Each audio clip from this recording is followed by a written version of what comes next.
प्रियतां देवो भगवान जानकीपतिः श्रीरामचन्द्र पूर्वेषाम् अस्माकं कुलदैवतं शोकावक्ता श्रीराम समर्थ श्रीराम समर्थ श्रीराम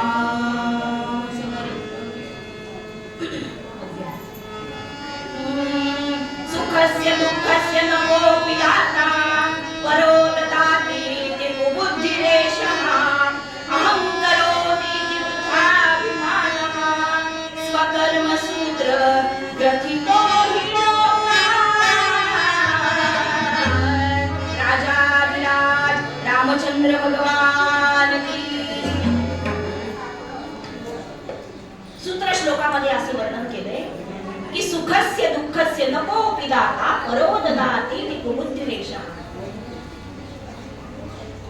सुंदर शीतल चांदणं पडलेलं आहे पौर्णिमेचं आणि आल्हाददायक वातावरण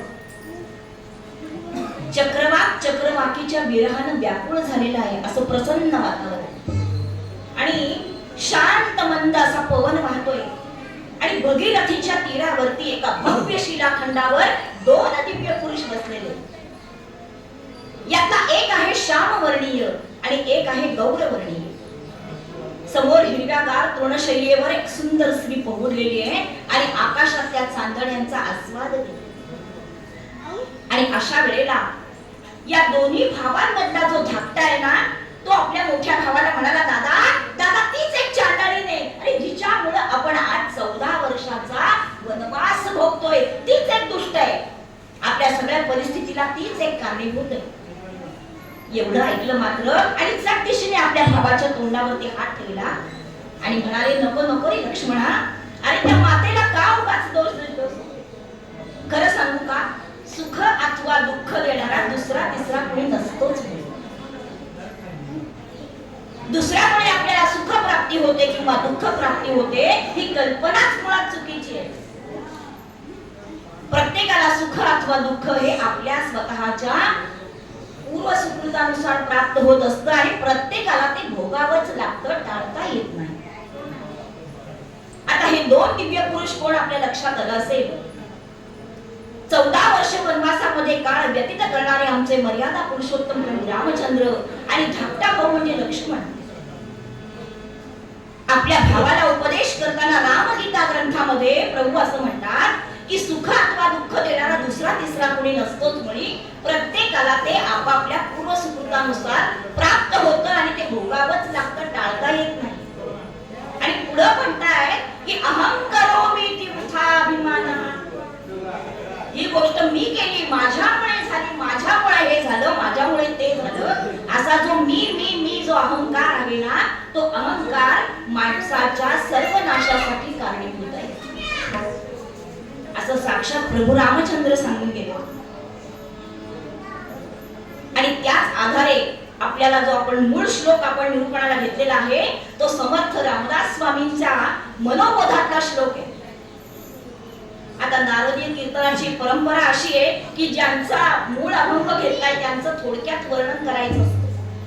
आता समर्थांचं वर्णन त्या पामरानं काय बरं करावं, आणि ते सुद्धा नाशिक सारख्या शहरामध्ये। सज्जन गड निवासी ज्यांच्या पदस्पर्शानं गड सुद्धा सज्जन झाला, तिथं तुम्ही आम्ही काय? आणि असे हे सज्जन गड निवासी चैत्र शुद्ध नवमी इसवी सन 1608 साली सूर्याजीपंत ठोसर आणि राणूबाई यांच्या पोटी राम जन्मोत्सव चालू असतानाच एक पुत्ररत्न जन्माला आला आणि त्यांचं नाव नारायण असं ठेवलं होतं। स्वतः नारायण रूप होते पण तरी देखील स्वतःला रामाचा दास म्हणून घेतले। समर्थ जन्माला येण्याआधी, नारायण जन्माला येण्याआधी या ठोसरांच्या घराण्यामध्ये 21 पिढ्या आधीपासून सूर्यनारायणाची उपासना, गायत्रीचा अखंड पुरस्चरण आणि प्रभू रामचंद्रांची उपासना होती। आणि त्याचंच फळ म्हणून की काय, पुत्र प्राप्ती झाली। आणि असा हा नारायण जन्माला आल्यापासून सुदृढ शरीर एकटी तसेच कुशाग्र बुद्धिमत्ता घेऊन आलेले होते। वयाच्या 8व्या वर्षी ज्यांनी संपूर्ण विश्वाची चिंता केली आणि पुढे जाऊन नुसती चिंताच केली नाही, तर त्या चिंतेतून मुक्त होण्याचा मार्ग म्हणजे रामनामाचा मार्ग त्यांनी समाजाला दाखवून दिला. समाजाचं दैवत त्यावेळेला समर्थांनी बदललं. शक्ती दैवत हनुमंताची मंदिरं गावोगावी स्थापन केली. समर्थ स्थापित 11 मारुती आपल्याला माहिती आहे, पण समर्थांनी स्थापन केलेला पहिला मारुती टाकळी येथे आहे, गोमयाचा, जो इथून जवळच आहे. समर्थांचं मारुतीचं मंदिर म्हणजे अर्ध्या भागामध्ये व्यायामशाळा आणि अर्ध्या भागामध्ये मारुतीची मूर्ती. 1200 सूर्य नमस्कार स्वतः घातले आणि आपल्या शिष्यांनाही ते खायला लागले.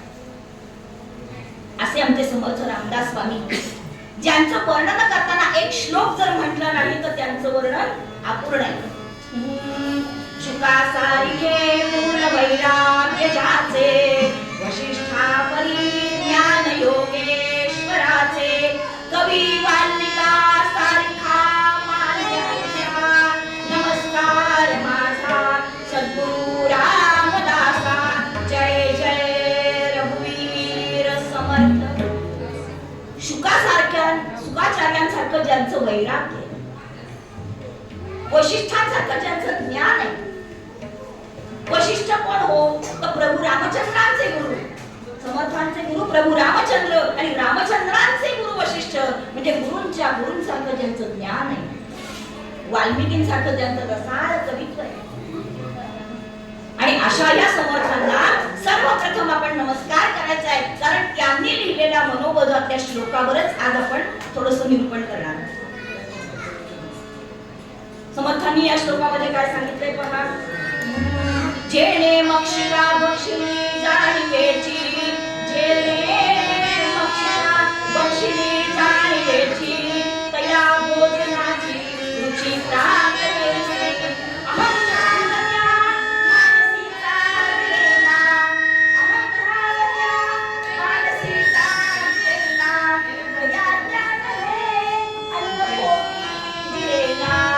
जय जय रघुवीर समर्थ. समर्थ असं म्हणतात की जेणे मक्षिका बक्षिणी जाणीवेची. आता ही जाणीव कोणती आहे हो? त्या दोन प्रकारच्या जाणीव आहेत. एक देहोहमची जाणीव आणि एक सोहमची जाणीव. जेव्हा हा जीव गर्भरूपाने मातेच्या उदरामध्ये असतो तेव्हा त्याला अनंत यातना भोगायला लागतात आणि त्या यातनेतून सोडवण्यासाठी तो भगवंताची आळवणी करत असतो. तेव्हा सोडव रे या गर्भवासातून सोडव, मी तुला कधीही विसरणार नाही, तुझी कायम आठवण ठेवी, असा तो त्यावेळेला म्हणतो. पण ज्या वेळेला त्याचा जन्म होतो त्यावेळेला तो केलेला हा जो वादा असतो किंवा केलेला जो नियम असतो किंवा केलेला करार असतो तो विसरतो आणि मी माझं माझं याच्यामध्ये जगून जातो. आणि मग छोटी छोटी मुलं सुद्धा बघा, हे माझं खेळणं आहे, हे कपडे माझे, ही माझी आई आहे, हे माझे बाबा आहे, असं मी मी मी मी करत पुढे आयुष्यभर ह्या मीचाच तो सतत पुरस्कार देतो. ही जाणीव कशाची आहे? ही मीपणाची जाणीव आहे. आणि ही जाणीव मक्षिकेसारखी असते बघा. आता इथं माशीची उपमा का दिली आहे समर्थांनी? इतर कुठला काही किडा कीटक समर्थांना सापडला नसेल, भेटला नसेल, दिसला नसेल, तसं नव्हे हो. मक्षिका म्हणजे माशी सतत चंचलपणे फिरत असते बघा, एका जागी कधीही स्थिर बसत नाही. अगदी घाणीपासून ते पक्वान्नापर्यंत नवे नवे देवाच्या नैवेद्यापर्यंत बसते, जाऊन बसते. तिला कुणीही हाकललं तरी ती ऐकत नाही. पण एका गोष्टीवर मात्र ती बसत नाही. कोणत्या गोष्टीवरती बसत नाही? तर ती विस्तवावर बसत नाही. कारण ती विस्तवावर बसत नाही याचं कारण तिला माहिती आहे की मी इथं बसले तर माझा सर्वनाश करलेला आहे.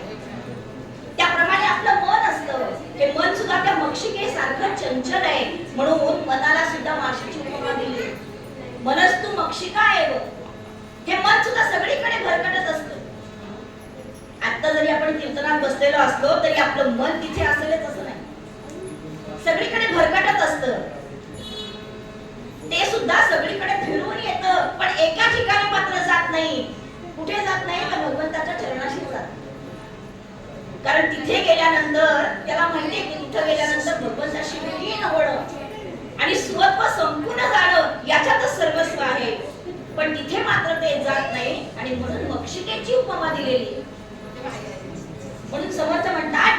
मक्षिता भक्षिली जाणीवेची तया भोजनाची रुची प्राप्त कैसी. पुढे म्हणाले अहम भाव त्या मानसीचा विरेना तया ज्ञान हे अन्न पोटी जिरेना. समर्थांना या श्लोकामध्ये एक दृष्टांत सांगायचा आहे बरं का. तो दृष्टांत कोणता? पूर्वीच्या काळी लग्न समारंभ थाटामाटात होत असे. आजच्या सारखी काही कॉन्टॅक्ट पद्धत नव्हती आणि नातेवाईक इष्टमित्र मंडळी एकत्र येऊन महिनोन महिने तयारी करून मग लग्न समारंभ पार पडत असत. असा एका लग्न समारंभामध्ये लग्न झालं आणि भोजनाचा समारंभ, भोजनाची वेळ आली म्हणून पाहता तो काय भव्य असा मंडप घातलेला, केळीचे खांब लावलेले आहेत, जिकडे तिकडे सनई चौघड्याचे सूर कानावर पडतायत, मंगलवाद्य वाजतायत आणि अशा वेळेला बसायला ताट, टेकायला बसायला पाट, टेकायला पाट, ताटाखाली पाट, उदबत्त्यांचा घुमघमाट, रांगोळीचा थाट आणि असा तो भोजन प्रसंग आणि सगळे जेवायला बसले. तो बरं पक्वान्न कुठलं तर जिलबी, जिलबी आणि मठ्ठा हे पक्वान्न आणि असे सगळेजण जेवायला बसलेले आणि त्या भोजनाच्या पंक्तीमध्ये एक पट्टीचा खवय्या होता. पूर्वीच्या काळी अशी खवय्ये लोक होती बरं का. अहो 10-10, 12-12 पोळ्या एका बैठकीला हाणत होती. 25-25, 30-30 लाडू एका बैठकीला हाणत होते. कारण कामही तशीच होती आणि आहारही तसाच होता. आपल्यासारखं नाही. जराशी कुठे अर्धी पोळी जास्त झाली की रात्री इनो घ्यावा लागतो. तसा हा पट्टीचा खवय्या बसलेला होता आणि त्यानं एका बैठकीमध्ये 1 नव्हे, 2 नव्हे, 5 नव्हे, 10 नव्हे, 500 जिलब्या रिचवल्या. 500 म्हणजे किती? 75. आणि अशा 500 जिलब्या रिचवल्या हो. खरं तर आता पाऊण काय म्हणतात ना, 500 वगैरे असे शब्द रचना कालबाह्य झालेली आणि अशा त्याने 500 जिलब्या रिचवल्या आणि मग त्याला वाटतं की बस आता शेवटचा कढी बांधला म्हणून त्यानं भात कालवला. त्यावर कढी होती आणि त्या कढीमध्ये एवढासा माशीचा पंख पडलेला तो काही त्याला दिसला नाही आणि त्यानं जो भुरका मारला आणि त्याबरोबर तो माशीचा पंख याच्या पोटात गेला आणि पुढे काय झालं, तो नळावरती गेला आणि बडबड सगळं अन्न त्याचं बाहेर. म्हणजे जिथं हा माणूस 75 जिल्ह्यात जाऊ शकतो तिथे एवढासा माशीचा पंख तो पचवू शकला नाही. तसंच जिथं तुमच्याकडे ज्ञानाचं भांडार असेल पण अहंकाराची एक माशी जर तुमच्या पोटामध्ये गेली तर ते सगळं ज्ञान जे आहे ना ते ज्ञान काय होणार आहे, बाहेर पडणार आहे. त्याचा काहीही उपयोग होणार नाही. आणि म्हणून ज्ञानेश्वर माऊली ज्ञानेश्वरी मध्ये म्हणतात चित्ती हत्तेचा ठाव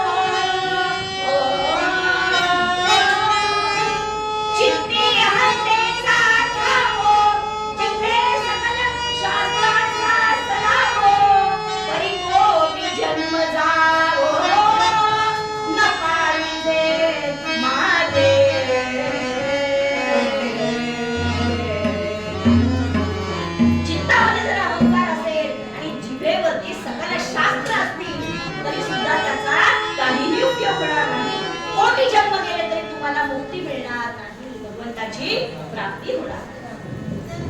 आणि हा अहंकार पण असाच आहे. तो इतका शहाणा आहे ना की तो अज्ञानाच्या पाठी जातच नाही, अज्ञानाकडे ढुंकून सुद्धा पाहत नाही, पण सज्ञानाच्या मात्र मांडमुठीवर जाऊन बसतो. कसं माऊली सांगतात नवल अहंकाराची गोजी नवल अहंकाराची गोजी विशेष ननवे अज्ञाना पाठी सज्ञानाचे गोमेरंगी नाना संगती न्याचली. माऊली ज्ञानेश्वर महाराज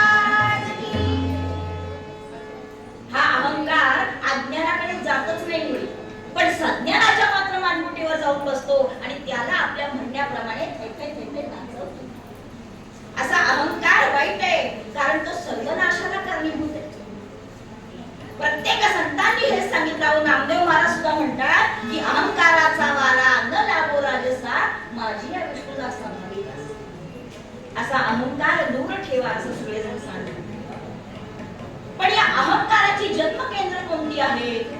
हा अहंकार कुठे कुठे कुठे कुठे उत्पन्न होतो?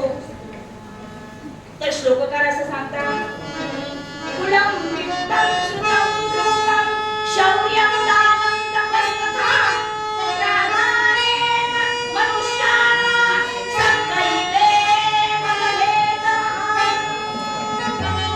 सात ठिकाणी अहंकार होतो.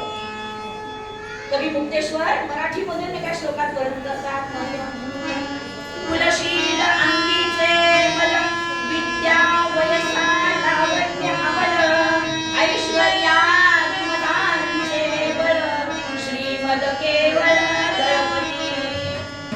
सात ठिकाणी अहंकार होतो उत्पन्न. प्रथम म्हणाले कुळ. चांगल्या कुळामध्ये माणूस जन्माला आलं की अहंकार असतोच ना. अहो आमच्या अग्निहोत्राचं घराणं, आमचे पूर्वज अग्नीला आहुती दिल्याशिवाय अन्न पाणी घेत नव्हते. पण हा मात्र रात्रंदिवस चिरुटात ते राग फुंकतो बरं का. स्वतः काही करत नाही, पण वाडवडिलांनी केलेल्या कृतीचा मात्र फुकट अहंकार करतो. अहो आमच्या घराण्यातले लोक हे शिवाजी राजांच्या सैन्यामध्ये होते, शमशेर बहादर होते, तलवार बहादर होते. आणि हा मात्र घरात झुरळी पाणी दिसली की पटकन लपून बसतो. पण कुणाचा अहंकार मात्र सांगणार.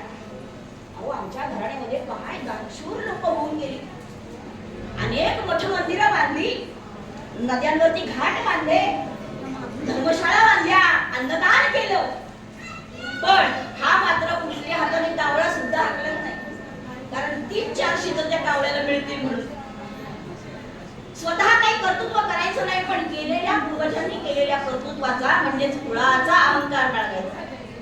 तुला म्हणाले कुलशील. शील म्हणजे उत्तम वर्तन, सदाचरण, याचा सुद्धा माणसाला नकळत अहंकार होतो. अहो माझी देवपूजा तुम्ही बघायला पाहिजे. 2 तास लागतात मला पूजेला. ज्या ज्या देवतेला जे जे फूल पाहिजे, जो जो गंध पाहिजे, ते सगळं मी अर्पण करतो. पण ती फुलं मात्र दुसऱ्याच्या बागेतनं चोरून आणतो. अहो आम्ही तीर्थयात्रा करतो, आम्ही 4 धाम केले, आम्ही काशीला गेलो होतो. आणि हे सांगण्यासाठी मावतं करतात. सदाचरणाचा किंवा चांगल्या वागण्याचा, अनेक प्रकारची व्रतवैकल्य केल्याचा सुद्धा एक प्रकारचा नकळत असा अहंकार उत्पन्न होतो. कुलशील अंगीचे बल. अंगीचे बल म्हणजे शक्तीचा गर्व, शक्तीचा अहंकार माणसाला असतोच असतो. अहो जरा कुठं तालमीत 2-4 महिने तालीम नाही हो. आता जिम म्हणायचं. जिम मध्ये जरा जाऊन आला की याला वाटतं वा आता हिंद केसरी माझ्याच गळ्यात पडला. आणि मग त्या शक्तीच्या अहंकाराने मात्र फुगतो आणि वाटते त्याला धोक्यात बसतो. कसा असतो हा शक्तीचा अहंकार? भल्या भल्यांना झालाय. धनबल गर्वे दशान नादिक झाले नष्ट विलौकी. अहो त्या रावणाला सुद्धा शक्तीचा अहंकार झाला होता. ज्यानं तो कैलास पर्वत उचलायला मागं पुढे पाहिलं नाही आणि गेला नव्हता का सीतेच्या स्वयंवरात धनुष्य उचलायला सगळी शक्ती पणाला लावली. पण काय झालं? शेवटी गर्भहरण झालं. असाच महाभारतामध्ये एक प्रसंग आहे बरं का. आणि आमचे भीमसेन महाराज खांद्यावरती गदा टाकली आणि निघाले होते अरण्यातून. आणि चालता चालता चालता चालता रस्त्यामध्ये काहीतरी आडवं पडल्यासारखं दिसलं, मोठ्या लांब जाड दोरीसारखं. मनामध्ये विचार केला काय बरं हे आडवं पडलं असेल. झाडाचं मूळ तर काही दिसत नाही, काय बरं आडवं पडलं असेल.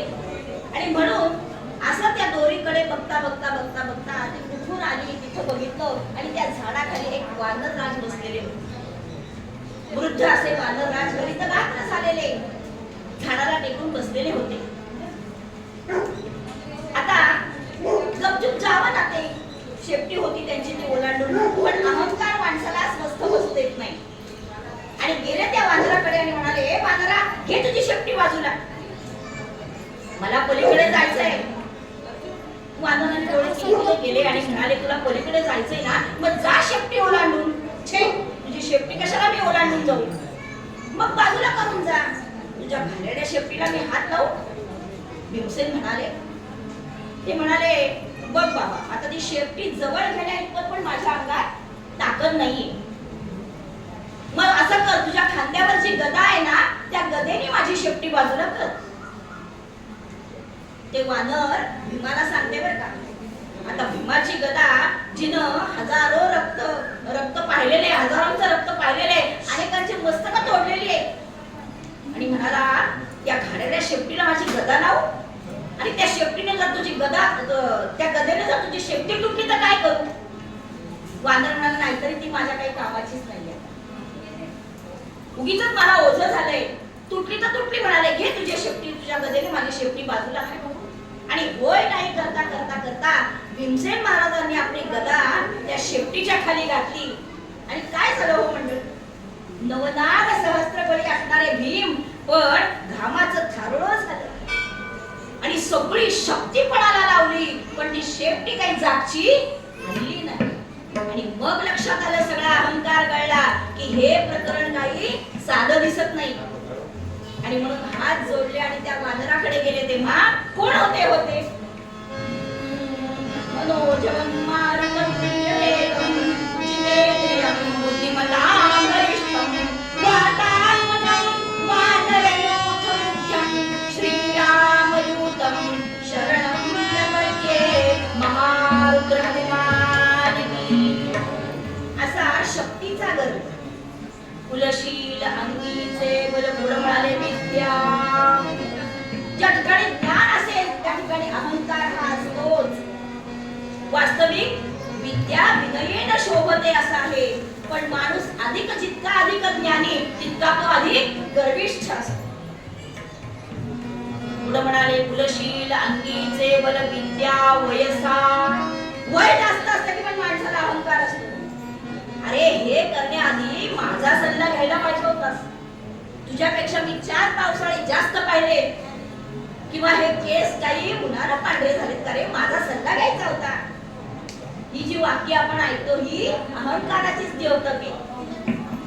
कुलशील अंगीचे बल विद्या वयसा मुलगाले लावण्य. बोलायलाच नको, गल्लोगल्लीची ब्युटी पार्लर चालली ती उगीच का. सगळ्यांनी मला सुंदर म्हणावं, मला छान म्हणावं असं प्रत्येकाला वाटतं, आणि जिथं रूप असतो तिथं अहंकार हा असतोच. आणि शेवटचा अहंकार किंवा शेवटचा मद कुठे उत्पन्न होतो तर श्रीमद केवळ दळपती. श्री म्हणजे लक्ष्मी, आणि लक्ष्मी म्हणजे पैसा. जिथं पैसा असेल तिथे अहंकार आपोआप येतो. ही उदाहरणं आपण आपल्या समाजामध्ये नेहमी पाहतो की माणूस जितका अधिक धनवान तितका तो अधिक गर्विष्ठ असतो. वास्तविक कोणाला तरी 4-2 पैशाची मदत करावी, त्याच्या आडल्या नडल्या कामाला आपण उपयोगी पडावं, पण हा विचार त्याच्या मनामध्ये येत नाही. हा धनिक कसा असतो हो, कवी म्हणत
अहंकार हा कधीच नष्ट होत नाही.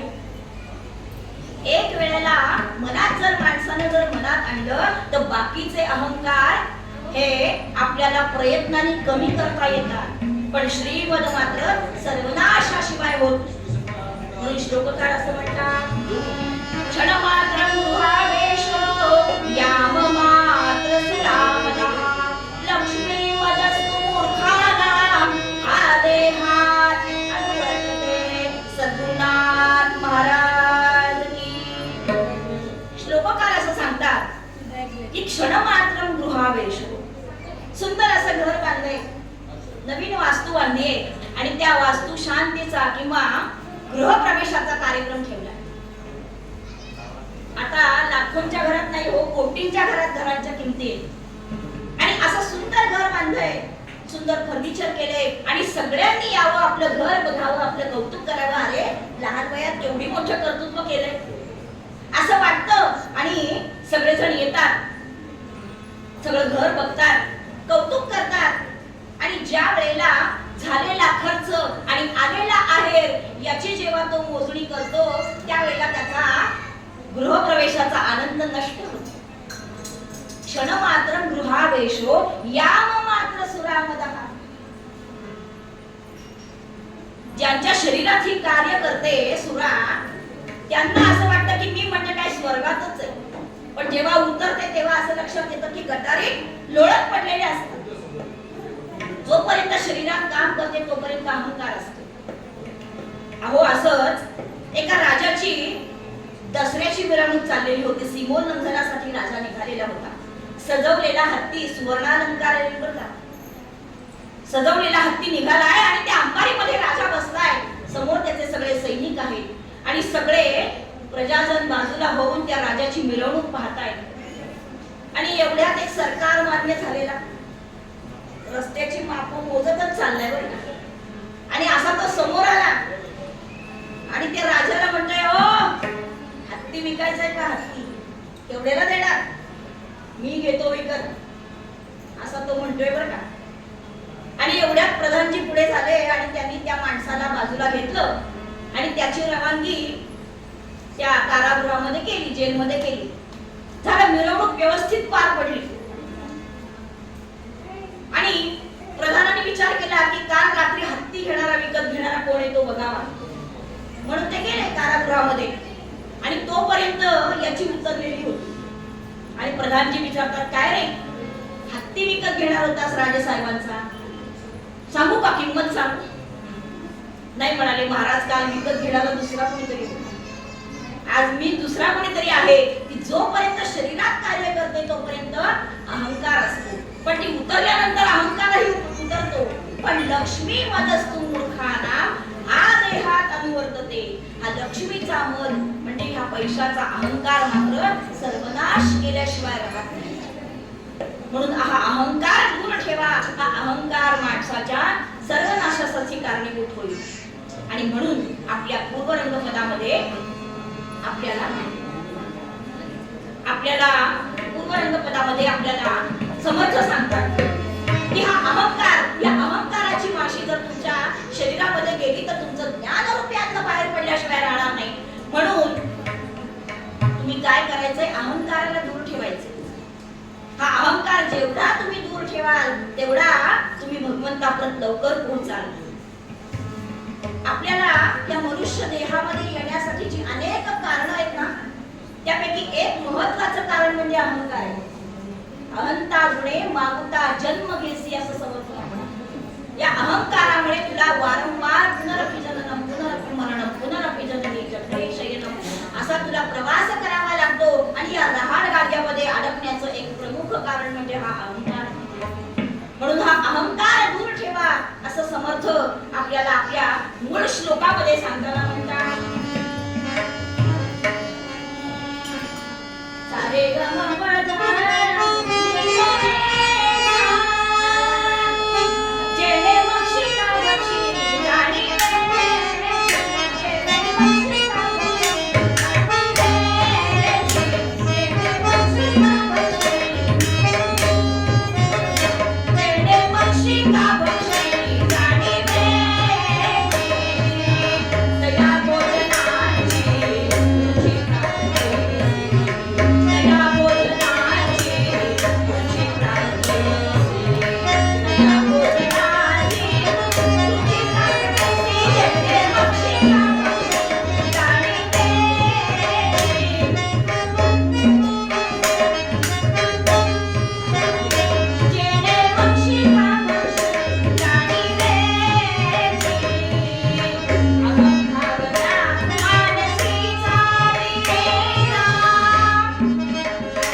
कशासाठी येऊ देवा तुझ्या मंदिरात, कशासाठी येऊ देवा तुझ्या मंदिरात, मूर्ती तुझी असते माझ्या, मूर्ती तुझी असते माझ्या नित्य मंदिरात, मूर्ती तुझी असते माझ्या, असते माझ्या नित्य अंतरात, कशासाठी येऊ देवा तुझ्या मंदिरात, कशासाठी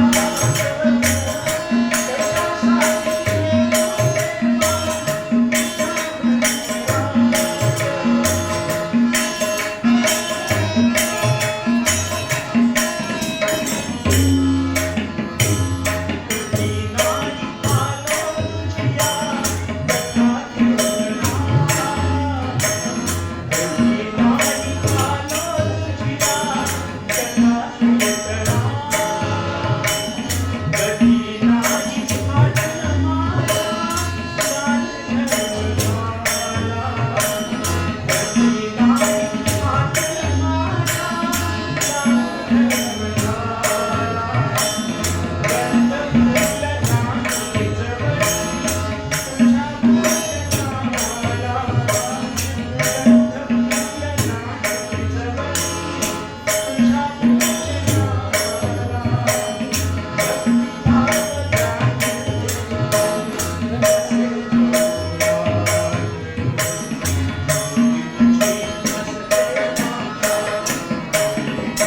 कीर्तन परंपरेप्रमाणे सर्वांनी थोडस भजन करायचं. जय जय मुरलीधर अंबे वंदे भारताची.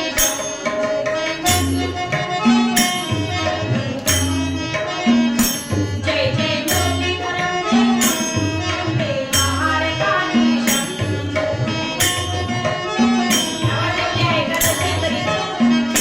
जय जय मुरलीधर अंबे वंदे भारताची.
घातक आहे ते आपण पूर्वरंगामध्ये पाहिले.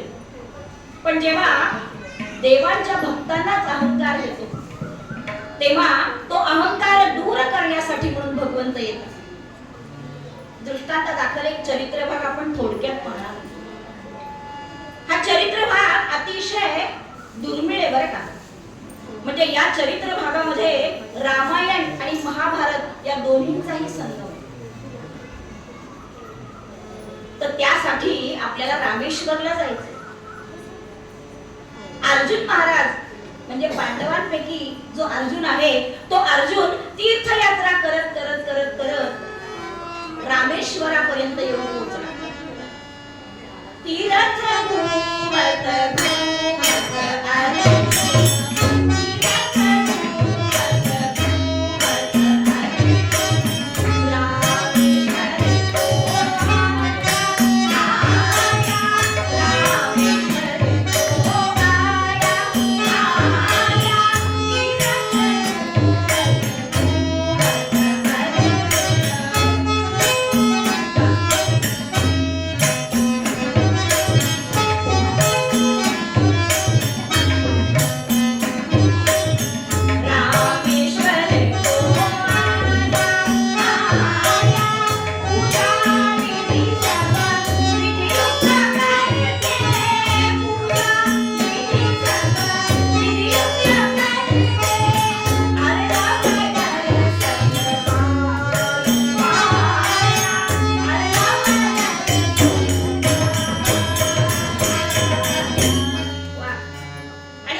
आणि ही तीर्थयात्रा तो प्रायश्चित्त म्हणून करत होता. म्हणून या यात्रेमध्ये त्याच्या बरोबर कोणीही नव्हतं. तो एकटाच यात्रा करत होता. ताई एकटाच यात्रा करणार होता आणि असा तो मजल दर मजल करत करत करत रामेश्वरला आणि समुद्र स्नान केलं. सोहळं नेसलेलं आहे आणि भगवान रामेश्वराच्या मंदिराच्या पायऱ्या चढत चढत वरती गेला. सगळं पूजा साहित्य बरोबर घेतलं आणि साष्टांग नमस्कार घातला रामेश्वर आणि पूजा सुरू झाली. कैलास राणा शिवचंद्र मौळी पणित्र माथा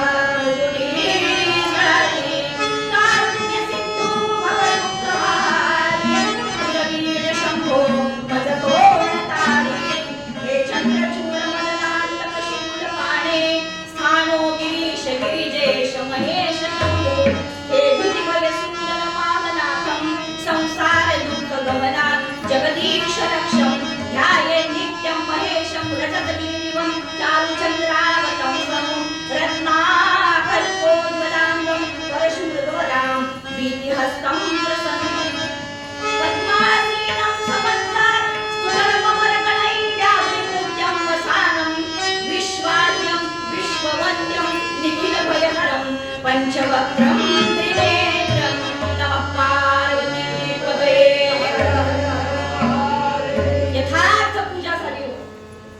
प्रसन्न चित्तानं साष्टांग नमस्कार घातले. ब्राह्मणाला अनेक प्रकारची दानं या अर्जुनानं दिली आणि बाहेर आले. बाहेर आल्यानंतर आता आजूबाजूचा परिसर बघावा असा मनामध्ये विचार आला आणि आजूबाजूचा परिसर निहाळतो. पाहता पाहता पाहता निळा समुद्र आणि वर निळं आकाश आणि हे पाहता पाहता अंतरंगातल्या त्या निळ्याशी तो एकरूप झाला आणि भगवंताचं नामस्मरण चालू आहे. श्री कृष्ण गोविंद हरे मुरारे हे नाथ नारायण वासुदेव प्रद्युम्न दामोदर विश्वनाथ मुकुंद विष्णू भगवन नमस्ते गोपाल कृष्ण भगवान. नामस्मरण चालू आहे भगवंताचं आणि होता होता होता एका झाडाखाली बसला. ध्यान लावलं. भगवंताचं नामस्मरण सुरू झालं आणि थोड्या वेळानं आपल्या समाधीचा कोणीतरी भंग करतय अशी अक्षर कानावरती आली. कुठली अक्षर होती ती? श्रीराम जय राम जय जय राम श्रीराम जय राम जय जय राम श्रीराम जय राम जय. ध्यान उतरलं आणि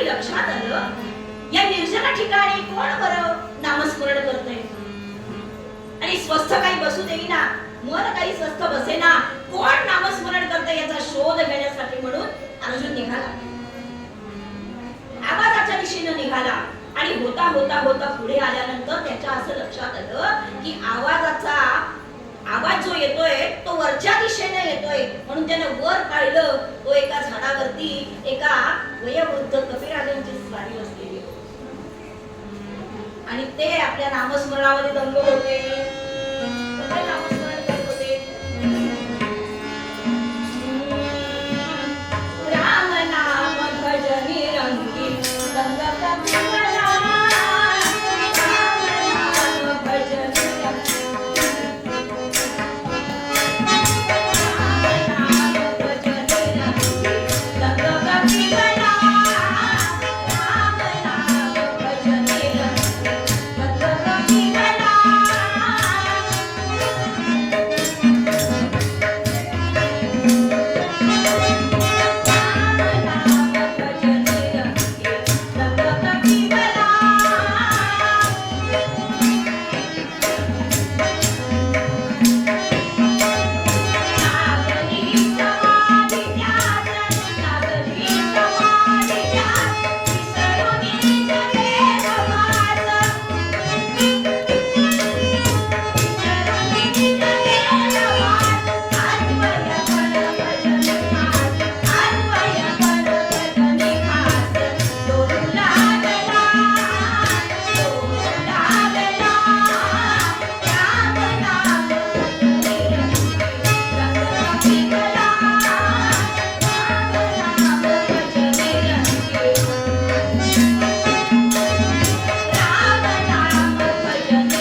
अशी कपिराजांची स्वारी सुद्धा नामस्मरणामध्ये गुंग झालेली होती. आणि या अर्जुनाला काही स्वस्थ बसवेना, कोण इथे आणि या निर्जन ठिकाणी का बसले म्हणून त्यांनी हाक मारली, अहो महाराज म्हटलं इकडे बघा, इकडे बघा. पण ते मात्र नामस्मरणात दंग होते. अहो ऐकलं का? इकडे बघा, इकडे बघा असं हाक मारतोय, त्यांचं लक्ष वेधून घेण्याचा प्रयत्न करतोय. पण यांची स्वारी मात्र समाधीमध्ये दंग झालेली. परत थांबावं की नाही थोडा वेळ, पण मन काही स्वस्थ बसत नव्हतं. मग त्यांनी काय केलं, जे बसलेलं झाड होतं ते झाड गदागदा हलवायला सुरुवात केली. आणि मग कपिराज जागे झाले, कंप झाला की काय, आणि पाहिलं तो कोणीतरी आपल्याला हाका मारतोय म्हणून खाली उडी मारली. उडी मारल्याबरोबर अर्जुनाने नमस्कार केला आणि म्हणाले, काय हो, केव्हापासून मी तुम्हाला हाक मारतोय, तुमचं लक्ष नाही? कोण आहात तुम्ही आणि या निर्जन ठिकाणी काय करताय? तेव्हा त्यांनी काय सांगितलं, मी रामभक्त हनुमंत आहे. हनुमंत आहे? एवढं ऐकल्यावर अर्जुनाला काय आनंद झाला. म्हणजे रामायणामध्ये जेवढी रावणाला परताभुई थोडी केली तो हनुमंत? होय म्हणाले, तोच हनुमंत. ज्यानं रावणाची दाढी जाळली तो हनुमंत?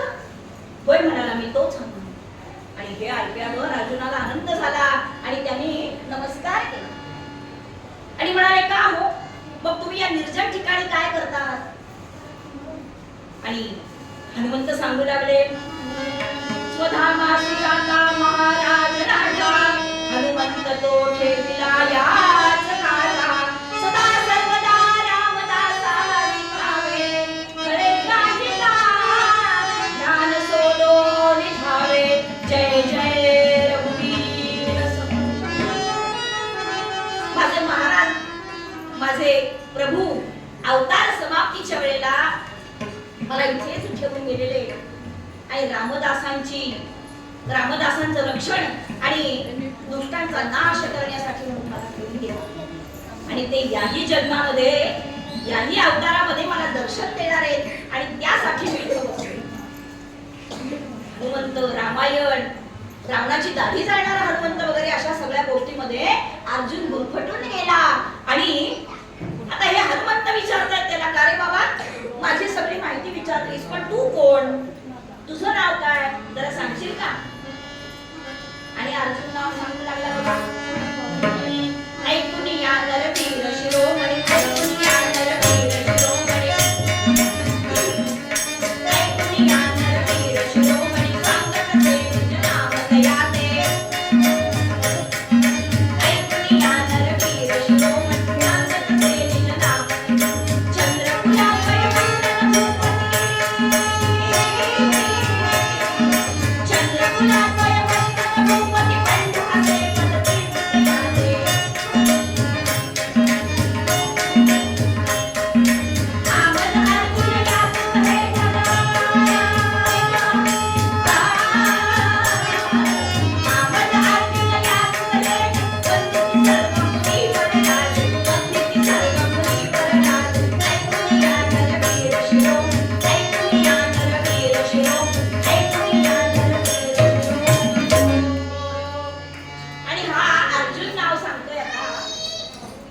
म्हणाले महाराज अहो चंद्रकुळातला माझा जन्म आणि या चंद्रकुळामध्ये अनेक पराक्रमी राजे होऊन गेले. हनुमंत म्हणतात मी फक्त तुझं नाव विचारले, तुझ्या कुळाचं नाव विचारलेलं नाही म्हणाले तरी पण ऐकावं. माझ्या कुळामध्ये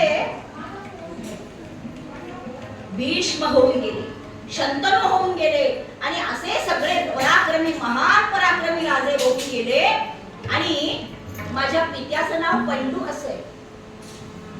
हनुमंत विचार करतायत मी याला विचारलं काय ह्याचं नाव, पण हा ते सोडून बाकी सगळं सांगतो. ते म्हणाले अरे बाबा तुझं नाव सांग. अहो थांबा सांगतो म्हणाले. हनुमंताला वाटलं कदाचित मोठ्या माणसांची नाव सांगण्याची पद्धतच अशी असते. आणि अर्जुन सांगतोय या पंडू राजाला 2 पत्न्या होत्या. अरे तुझं नाव हो येतो म्हणाले तिकडच येतो. एक कुंती आणि एक माद्री या 2 राण्या होत्या आणि या 2 राण्यांना मिळून 5 पुत्र झाले. बोल तुझं नाव आलो म्हणे तिकडेच आलो. आणि या 5 पुत्रांना मिळून पांडव असं म्हणतात आणि त्या 5तला मी तिसरा. पंडूचे 5 त्यात तिसरा वीराग्र चूडामणी. पंडूचे सुत 5 त्यात तिसरा वीराग्र चूडामणी. नामे पार्थवदे सदा श्रीकृष्ण चिंतामणी. गोपाल कृष्ण भगवान की. आम्ही 5 भावंड आहोत आणि आम्हाला पांडव असं म्हणतात आणि त्या 5मधला मी तिसरा.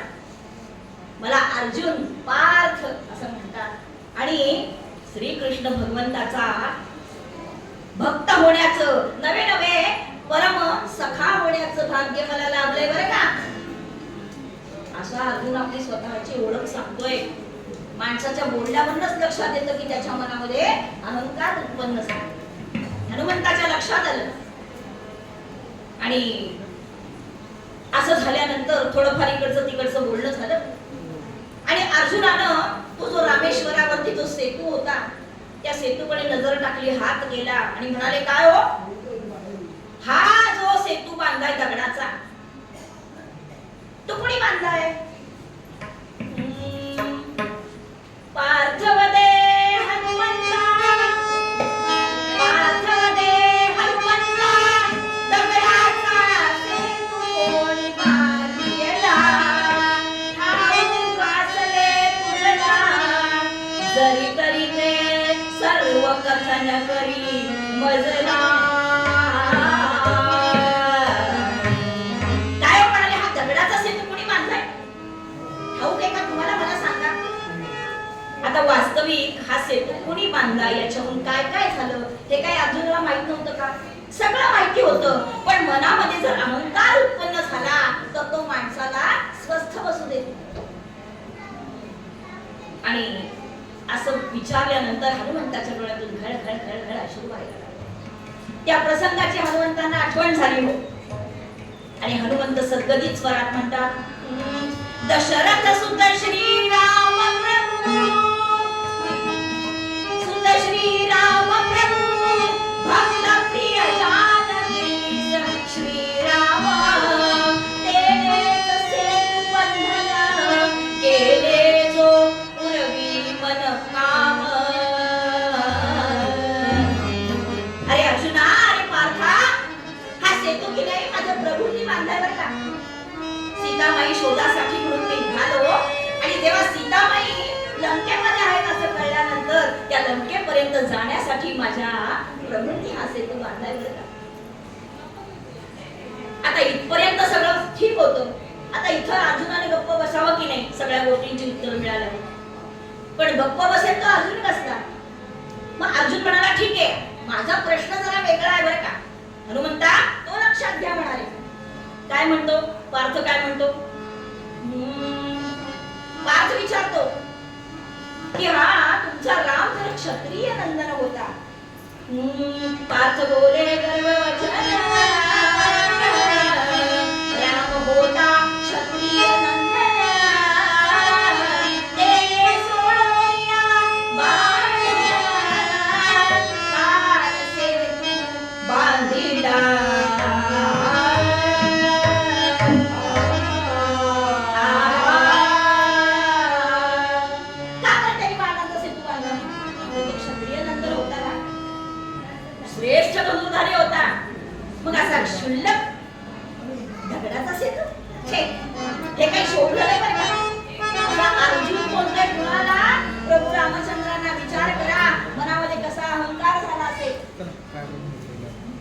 एवढं ऐकलं हनुमंताला फार राग आला. हनुमंत म्हणाले, अरे काय बोलतोस काय? कुणाबद्दल बोलतोय? माझ्या प्रभूंबद्दल बोलतोय? अरे ज्या सेतूवरून माझ्यासारखे हजारो वानर, 18 पद्म वानर जाणार होते, शक्तिशाली, महान शक्तिशाली असे वानर, एक एक वानर म्हणजे जणू काही पर्वताचा तुटलेला कडा दिसला. असे वानर ज्या सेतूवरून जाणार होते, तिथं तुझ्या बाणांचा सेतू काय टिकला असता? तेव्हा म्हणून माझ्या प्रभूंनी हा दगडांचा सेतू बांधला. आणि हे नुसते दगड नव्हे पार्था, तर माझ्या जगन्माता सीतामाईंना रावणाच्या तावडीतून सोडून आणण्यासाठी ज्या नर वानरांनी काम केलं ना, त्यांचं हे स्मृती मंदिर आहे रे.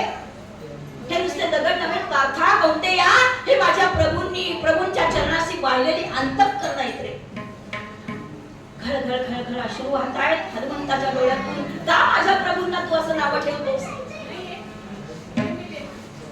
असं म्हटल्यानंतर अर्जुनाला आता तरी गप्प बसावं, पण नाही. अर्जुन म्हणतो, या सेतूवरून तुम्ही म्हणता हजारो वानर जाणार होत आहे, मग त्याच्यासाठी बाणांचा सेतू काय कामी पडला असता? म्हणून दगडांचा सेतू बांधला. शोभलं नाही म्हणाले. श्रेष्ठ धनुर्धर होते ना. मी सुद्धा असा एक सेतू बांधला होता. मी म्हणजे मी नव्हे, अर्जुन सांगतो. लक्षात यावं म्हणून सांगते, कथा कुठे चालली. मी सुद्धा एक बाणांचा सेतू बांधला होता. माहितीये केव्हा?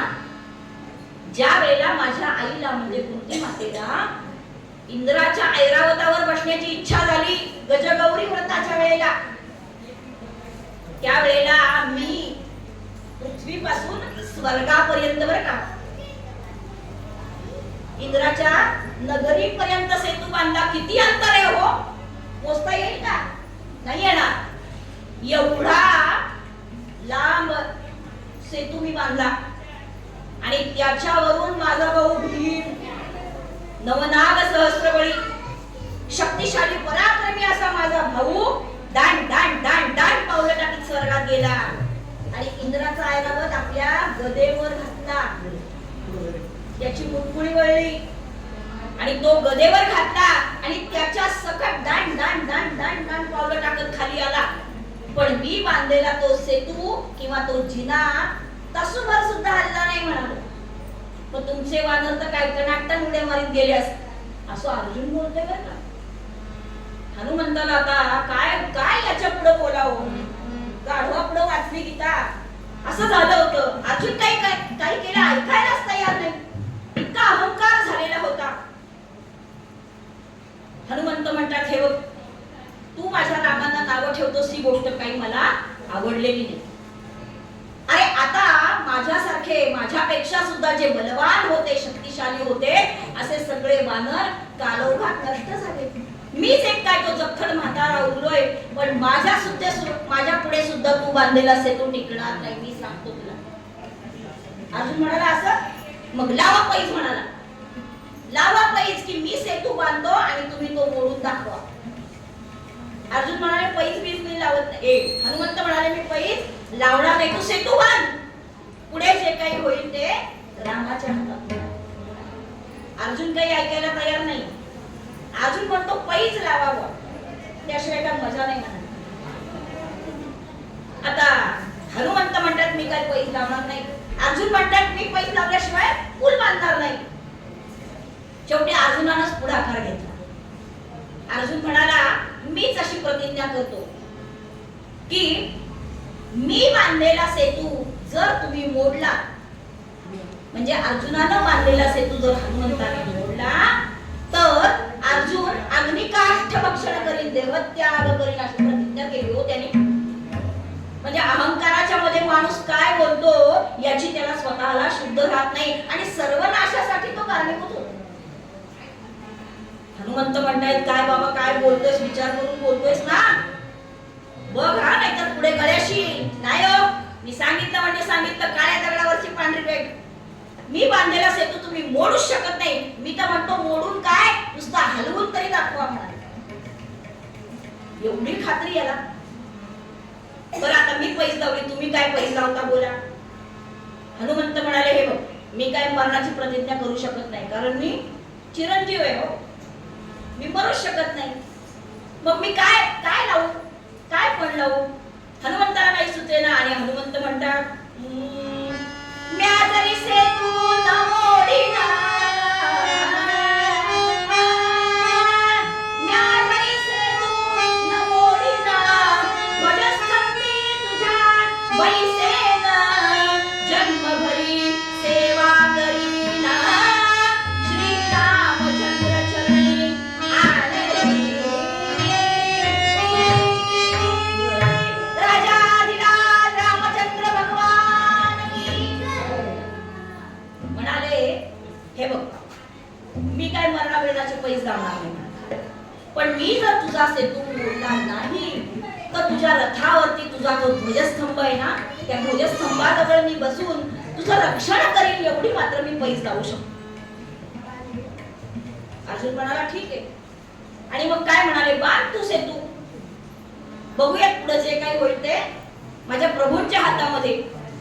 आणि मग अर्जुनाला अतिशय आनंद झाला आणि अर्जुन अगदी एखाद्या वीरासारखा उभा राहिला, आपला बाण आणि भाता काढला आणि काय केलं, करोनिया कृष्ण नाम स्मरण, हाती घेतला शिलामुखी बाण, सोडोनिया बाणावरी बाण, सेतू बंधन केले से.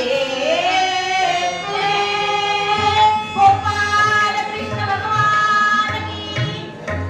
हातामध्ये धनुष्यबाण घेतला आणि भगवंताचं नामस्मरण केलं आणि बाणावर बाण, सप सप सप सप सप सप बाणावर बाण मारले.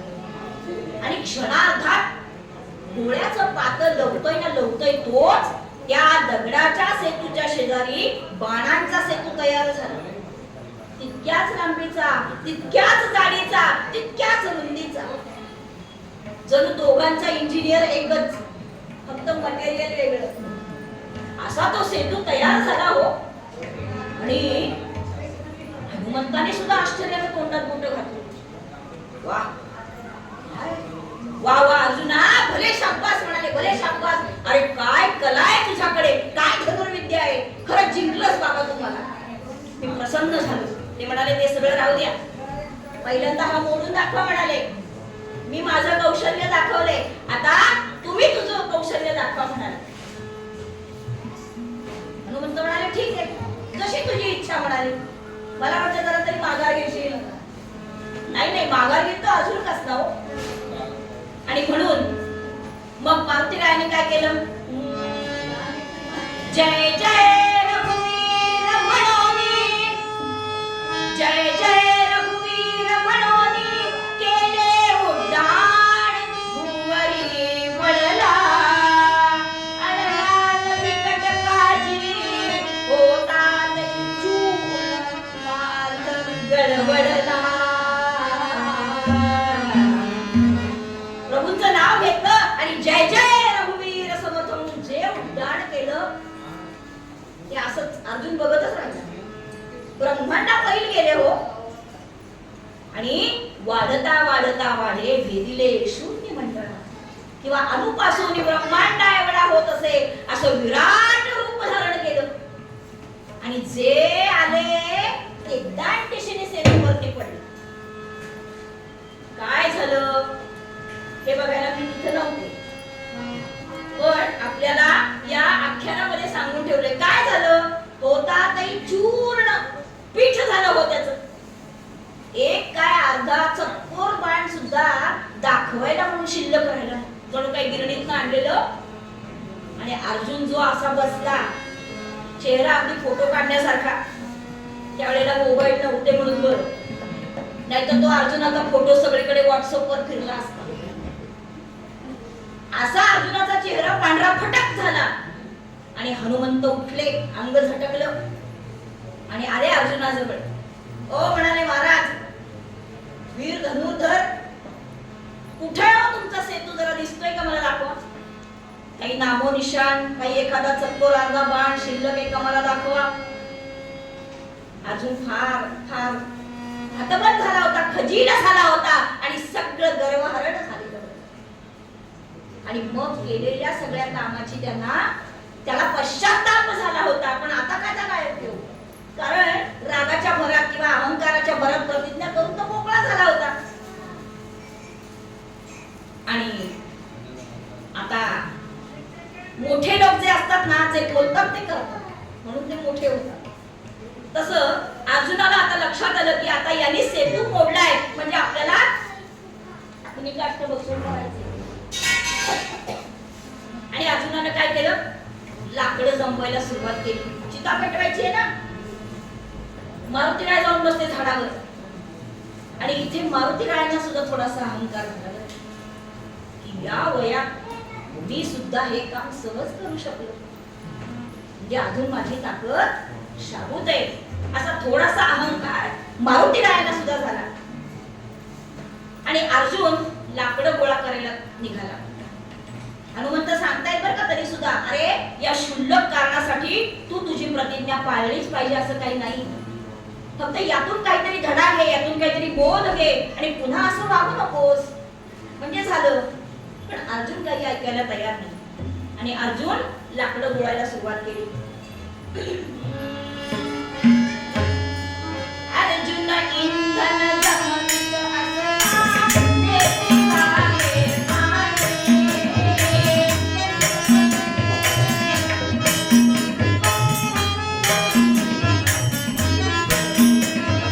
अर्जुन इंधन जमवित असता नेते वाहे पाणी. आठवी मनी चक्रपाणी. आठवी मनी चक्रपाणी. गर्व मानसी केला बहुतशी. गर्व मानसी केला बहुतशी. नाशी आम्हा दासपूर्ण कामा.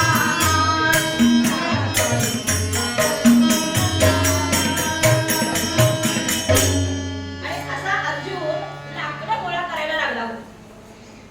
आणि लाकडं गोळा करता करता करता झालेला सगळा प्रसंग पुन्हा पुन्हा पुन्हा त्याच्या डोक्यामध्ये यायला लागला. चिंतन करायला लागला की अरे ह्या अहंकाराने मी किती स्वतःचा सर्वनाश करून घेतला. माझ्यासारख्या वीराचा देह हा खरा तर रणांगणात जायला हवा, लढता लढता मृत्यू यायला हवा, पण एका क्षुल्लक प्रतिज्ञेसाठी मी माझा जीव गमावला. अरे माझ्या कुळातले लोक काय म्हणतील मला, उद्या इतिहास काय लिहिला जाईल, असे सगळे विचार आता मात्र अर्जुनाच्या मनामध्ये यायला लागले. सगळ्या भावंडांचे चेहरे डोळ्यासमोर दिसायला लागले. कुंती माता दिसायला लागली, द्रौपदी दिसायला लागली. अरे काय म्हणतील हे मला, एका क्षुल्लक प्रतिज्ञेसाठी माझा जीव जाणार आहे. खूप खूप हळहळ वाटली. पण आता काय, एकदा बाण काय म्हणतात ना धनुष्यातनं सुटला तर तो योग्य ठिकाणी गेला तरच ते होणार आहे. आणि असा मनामध्ये विचार आला. आणि आता मात्र भगवंताची आठवण झाली.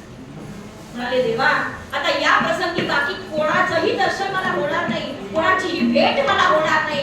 माझे भाऊ, माझी आई, माझी पत्नी सगळे दूर आहेत, पण तू मात्र मनात आणलंस तर तुझं दर्शन मला होऊ शकेल, अशी आत हात मारली हो भगवंताला अर्जुनाने. आणि अर्जुनाच्या भक्तीची ताकद अशी होती की साक्षात भगवंत तिथे प्रकट झाले. तात्काळ तेच प्रगटे प्रभू दैत्यहंता. तात्काळ तेच प्रगटे प्रभू दैत्यहंता. छेदावया उभयता मनीची अहंता. काही तरी परमवृत्त जरी रूपाते. पाहे त्वरे उचलोही जणीने तपाते. गोपाल कृष्ण भगवान. आणि अर्जुनानं भगवंताचा धावा करता करता करता करता काय केलं, चिता रचायला सुरुवात केली. आणि त्या चितेला अग्नी सुद्धा लावला बरं. धड धड धड धड धड धड ज्वाळा पेटायला लागली. आणि आता हात जोडल्या, अग्नीला 3 प्रदक्षिणा घातल्या आणि आपला देह अग्नीमध्ये समर्पण करणार. एवढ्याच कानावर आवाज आला, अरे कोण रे तो, कोण त्या अग्नीमध्ये उडी मारतोय? लाज वाटत नाही? एवढा सुंदर धडधाकट देह देवानं दिलाय आणि तो असा अग्नीला अर्पण करतोय. काय झालं, कोण आहेस तू, मला सांग, तुझं नाव सांग. असे शब्द कानावरती आले आणि झाडावरचे मारुतीराय सुद्धा खाली आले. अर्जुनाला डोळे उघडून इकडे तिकडे पाहिलं तर समोर एक ब्राह्मण, वयोवृद्ध असा ब्राह्मण उभा होता. गर्भवती काठी धोतर नेसलेले आहे. खांद्यावरती उपरणं टाकलंय, पायामध्ये वाणा आहे, कानामध्ये बिगबाळी आहे, कपाळावरती नाम लावलेला आहे, हातामध्ये काठी आहे आणि चेहऱ्यावरती प्रसन्न असं तेज आहे भगवंताचं. साक्षात भगवंतच आले, पण हे अर्जुनाला आणि हनुमंताला दोघांनाही माहिती नाही. आणि पुढे आले आणि म्हणाले, कोण आहे तू, काय तुझं नाव आणि कशासाठी तुझा देह समर्पण करतोय? तेव्हा हनुमंत म्हणाले, त्याला नाव विचारू नका. त्याला नाव विचारलं की तो त्याची सगळी गोतावळी सांगतो आणि त्याचं नाव ऐकता ऐकता हा सगळा जो प्रपंच समोर मांडलाय ना चितेचा, ती सगळी चिता विजून जाईल म्हणाले. तेव्हा असं करतो, असं करा, मीच याचा सगळा घडलेला वृत्तांत तुम्हाला सांगतो. आणि म्हणून हनुमंत सांगतायत की हा चंद्रकुळामधला याचा जन्म आणि पांडवांपैकी तिसरा पांडव हा अर्जुन, आणि यानं अशी प्रतिज्ञा केली होती की यानं बांधलेला बाळांचा सेतू जर मी मोडला तर हा अग्निकाष्ठ भक्षण करेल. त्याप्रमाणे यांनी सेतू बांधला, मी तो मोडला आणि म्हणून यांनी ही चिता रचली. मार रे बाबा उडी, असं हनुमंत त्याला म्हणताय. देव म्हणाले, थांबा थांबा, आतापर्यंत आपल्या लक्षात आलं असेल की साक्षात भगवंतच तिथे प्रकट झाला. छेदावया उभयता मनीची अहंता, दोघांचीही अहंकार झालेला होता दोघांनाही, तो छेदन करण्यासाठी, नष्ट करण्यासाठी साक्षात प्रभू आले. आणि ते सांगताय, थांबा थांबा जरा, घाई करू नका, घाई करू नका. काय म्हणाले, अर्जुना तुझं नाव अर्जुन? हो म्हणाले. तू पूल बांधला? हो. याने तो मोडला? हो. कशावरून? कशावरून तू पूल बांधला आणि याने तो मोडला? अर्जुन म्हणतो, नाही, मी खरंच पूल बांधला आणि याने तो मोडला. देव म्हणतात, मी आलो याला वाचवायला, पण ह्याला काही कळत नाही गाढवाला. कशावरून तू पूल बांधला? नाही म्हणजे मी बांधला, हो मी खरंच बांधला आणि याने तो मोडला. पण तिथे आता दाखवायला तिथं काही शिल्लक नाही ना, सगळ्याचं चूर्ण झालेलं आहे आणि ते पाण्यामध्ये वाहून पण गेलं. देव म्हणतात, हे बघ, उद्या लोक असं म्हणतील की हनुमंतानेच उचलून अर्जुनाला चितेमध्ये टाकले. बघ बाबा, काही सांगता येत नाही, कारण सारख्या अफवा पसरत असतात. तेव्हा तरी पण अर्जुन म्हणते, अहो खरंच मी पूल बांधला.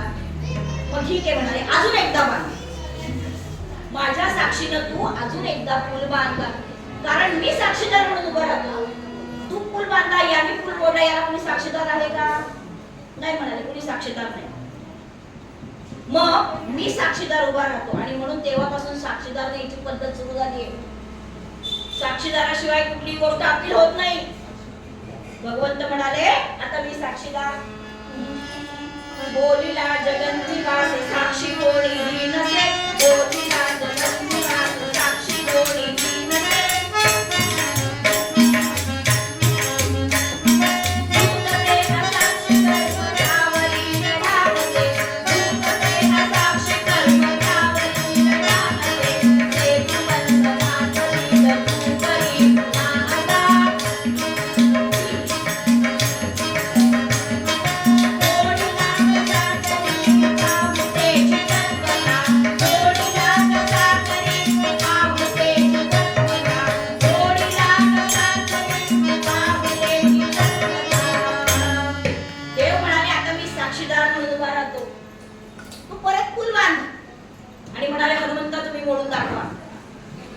म्हणजे उद्या जर जग तुम्हाला नावं ठेवायला लागलं तर मी साक्षीदार आहे. मी सांगेन की याने पूल बांधला, याने तो मोडला किंवा नाही मोडला. आता नाही होय करता करता करता रडत राहू कसं तरी घोड्यावर बसले. पण अर्जुनाला माहिती होतं मी कसाही पूल बांधला तरी हनुमंत तो मोडणारच आहे. तो काही तयारच होईना, पण कसं तरी नाही होय करता करता करता तो तयार झाला. हनुमंत विचार करतायत कसाही का बांधलेला पूल, माझ्या फक्त एका उडीचं काम बांधू दे. दोनदा काय, चारदा काय, 10 वेळा बांधू दे. आणि अर्जुनानं कसा तरी बाण हातात घेतला. पहिल्यासारखी काही उत्साह नव्हता, काही ताकद नव्हती, काही शक्ती नव्हती.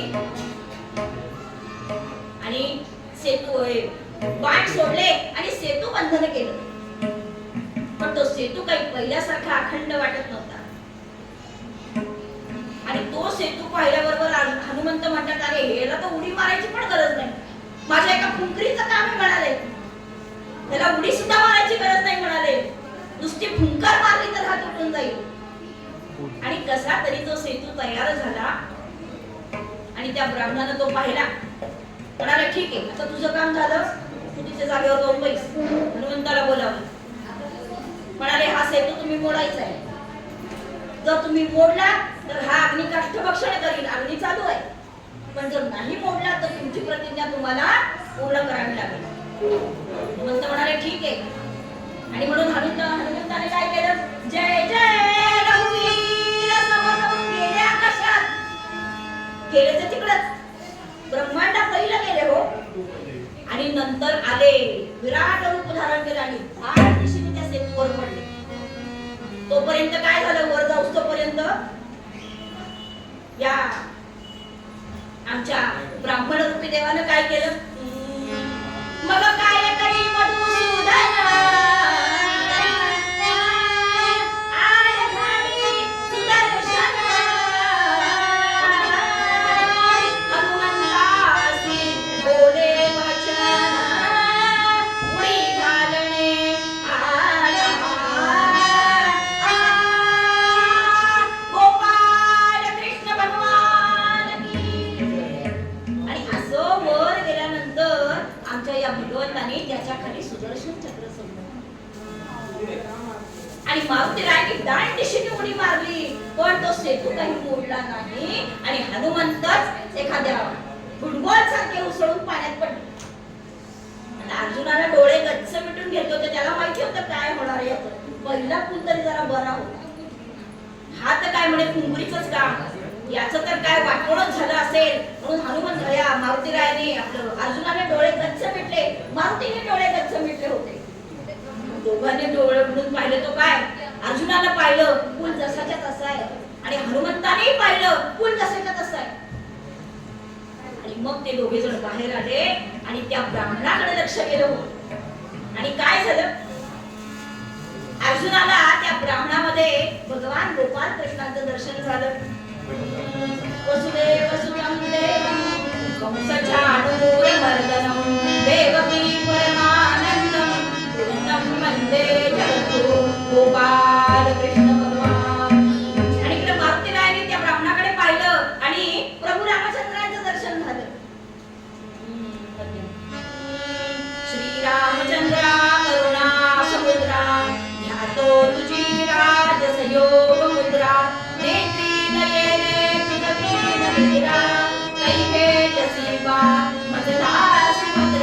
श्रीराम जय राम. आणि या दोघांनाही आपल्या देवतेचं दर्शन झालं. दोघांनी साष्टांग दंडवत घातला. आणि सगळा अहंकार जो होता तो भगवंताच्या चरणाशी वाहिला. आणि मग भगवंत अर्जुनाला म्हणतात, अर्जुना तुझ्या लक्षात आलं का की प्रभूंनी हा पूल हा सेतू जो होता तो दगडाचा का बांधला? आणि हनुमंताला सुद्धा विचारलं की हनुमंता हा पूल आता का मोडला नाही?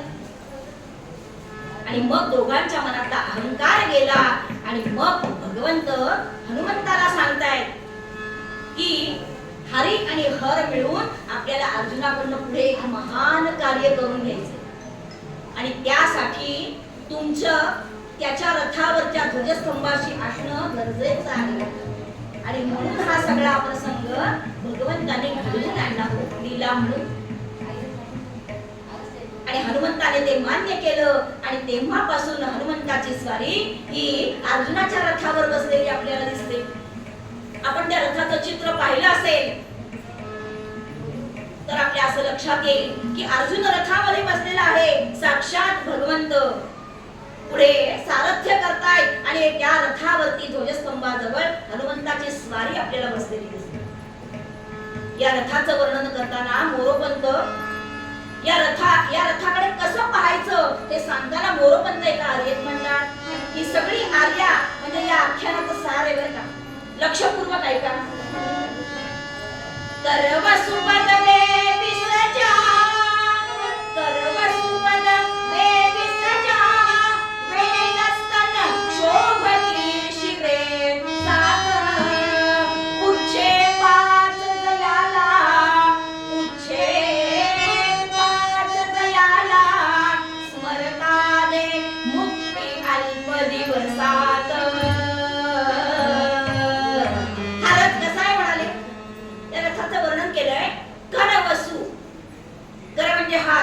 म्हणजे दिशा. किती दिशा आहेत? 8 आहेत. म्हणाले या रथाला 8 हात आहेत. 8 हात कोणाचे? 4 भगवंताचे, 2 हनुमंताचे आणि 2 अर्जुनाचे. करवसु पदबे विसजा, 22 पाय आहेत या रथाला. 4 घोड्यांचे 4 म्हणजे 16, 2 हनुमंताचे, 2 अर्जुनाचे आणि 2 भगवंताचे, झाले 22 पाय. करवसु पदबे विसजा वेद स्तन, 4 स्तन आहेत या घोड्याला. 4 स्तन म्हणजे 2 भगवंताचे आणि 2 हनुमंताचे. अर्जुनाला पूर्ण पुरुष असल्यामुळे त्याला स्तन नव्हते असं महाभारतामध्ये वर्णन आहे. आणि जातीवंत घोड्यालाही स्तन नसतात. वेद स्तन शोभती शिरे 7 शिरे आहेत या रथाला. कोणाकोणाची? 4 घोड्यांची 4, एक हनुमंताचं, एक भगवंताचं आणि एक अर्जुनाचं. वेद स्तन शोभती शिरे 7, पुच्छे 5 जयाला, 5 शेपटे आहेत या रथाला. 4 घोड्यांच्या 4 आणि हनुमंताचं एक लांब लचक शेपू. अशा या रथाचं स्मरण केल्यानंतर अल्प दिवसात मुक्ती मिळते असं आपल्याला मोरोपंत सांगतात. हा सगळा प्रसंग जो घडला तो कशामुळे घडला? केवळ अहंकारामुळे. म्हणजे हा अहंकार किती घातक आहे. हरिदासाची कथा मूळ पदावर झाली, इकडे सुरू आहे, बरोबर झाली. आणि असा हा अहंकार दूर ठेवा, हा अतिशय घातक आहे, माणसाच्या सर्वनाशाला कारणीभूत आहे. म्हणून हा अहंकार दूर ठेवा असा उपदेश सगळे संत करतात. पण आजच्या पूर्वरंग पदामध्ये आपल्याला समर्थ रामदास स्वामी सांगतात. तत्पूर्वी ही झालेली कीर्तन सेवा मुरलीधराच्या चरणी अर्पण करायची. कारण खूप म्हणजे इथे मी मागे 2 वर्षापूर्वी कीर्तन संमेलनाला आले होते. खूप इच्छा होती की नाशिक मध्ये आपले कीर्तन व्हावं, कीर्तन सेवा व्हावी. त्याप्रमाणे रुद्राणींनी हा सगळा योग घडवून आणला. आता अशीच एक इच्छा आहे की रामाच्या मंदिरामध्ये कीर्तन सेवा एक जरी मिळाली ना तरी जीवनाचं सार्थक होईल. आणि म्हणून आपल्या पूर्वरंग पदामध्ये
झालेली कीर्तन सेवा ही मुरलीधराच्या चरणी अर्पण करायची.